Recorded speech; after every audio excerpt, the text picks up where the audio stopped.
Fala pessoal, tudo bom? Bom dia, boa tarde, boa noite para vocês. Aqui é o professor Bruno Clemente, espero que estejam todos bem. E nesse segundo vídeo, nesse próximo vídeo, eu vou falar um pouquinho para vocês a respeito dessa estratégia conhecida como time sharing, ou compartilhamento do tempo, tudo bem?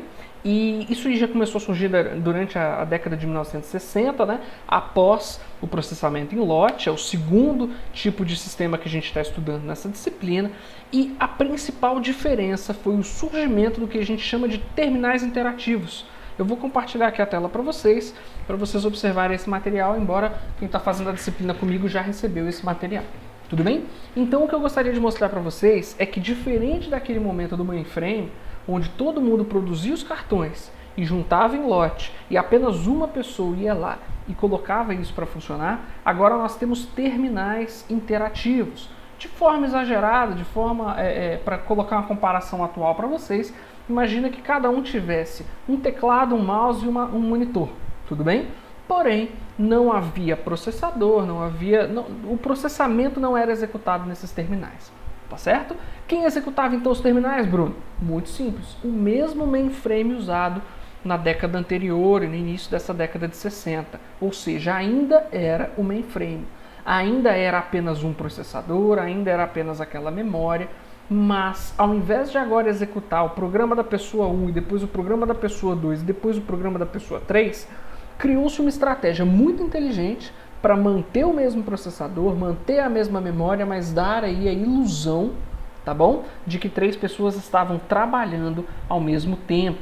Então cada usuário desse aí, cada desenvolvedor tinha o seu próprio terminal, eles tinham a sensação de que a máquina, o processador era exclusivo, era dedicado a eles, mas na prática não era. E como é que então criaram isso? De uma forma muito simples, chamada, como eu mencionei, time sharing, que é dividir a memória e o tempo de processamento entre cada uma das operações. Então imagina lá que você fazia, por exemplo, uma operação e você mandava para o computador, para o mainframe. Se ele tivesse parado, se ele tivesse ocioso, ele te respondia e te retornava.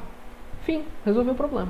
Então, perfeito, eu agora trabalho da minha máquina, eu não dependo de ficar fazendo e mandando os meus cartões perfurados para serem executados em lote. Porém, vamos adicionar mais 2 pessoas nessa brincadeira.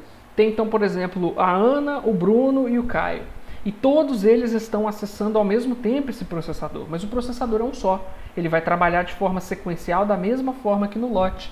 Só que agora, que eu não preciso escrever o programa inteiro de uma vez, eu posso fazer instruções menores, mandar para o processador, receber o resultado, fazer ajustes, pedir coisas novas, então isso ficou mais dinâmico.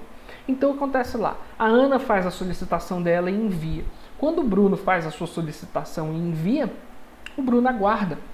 E óbvio, o computador é uma máquina muito rápida, ou seja, esse aguardo não era um negócio tão complicado.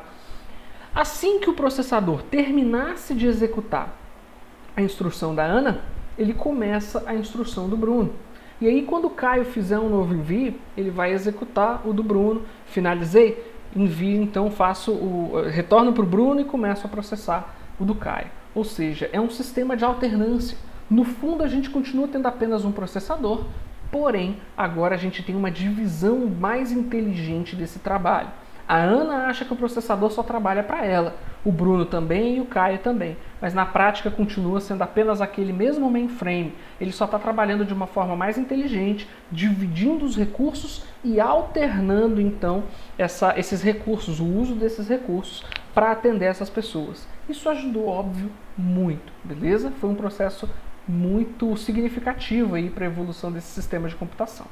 Tá certo? Eu vou fazer um vídeo agora para vocês também falando sobre o próximo, que são os microcomputadores. Mas de qualquer forma, confiram aí no material se vocês tiverem alguma dúvida, e se não ficaram, ou se ficaram com alguma outra coisa, fica à vontade aí para usar os comentários do próprio vídeo ou entrar em contato direto comigo no WhatsApp. Tá certo? Valeu pessoal, bom dia, boa tarde, boa noite para vocês. Até mais!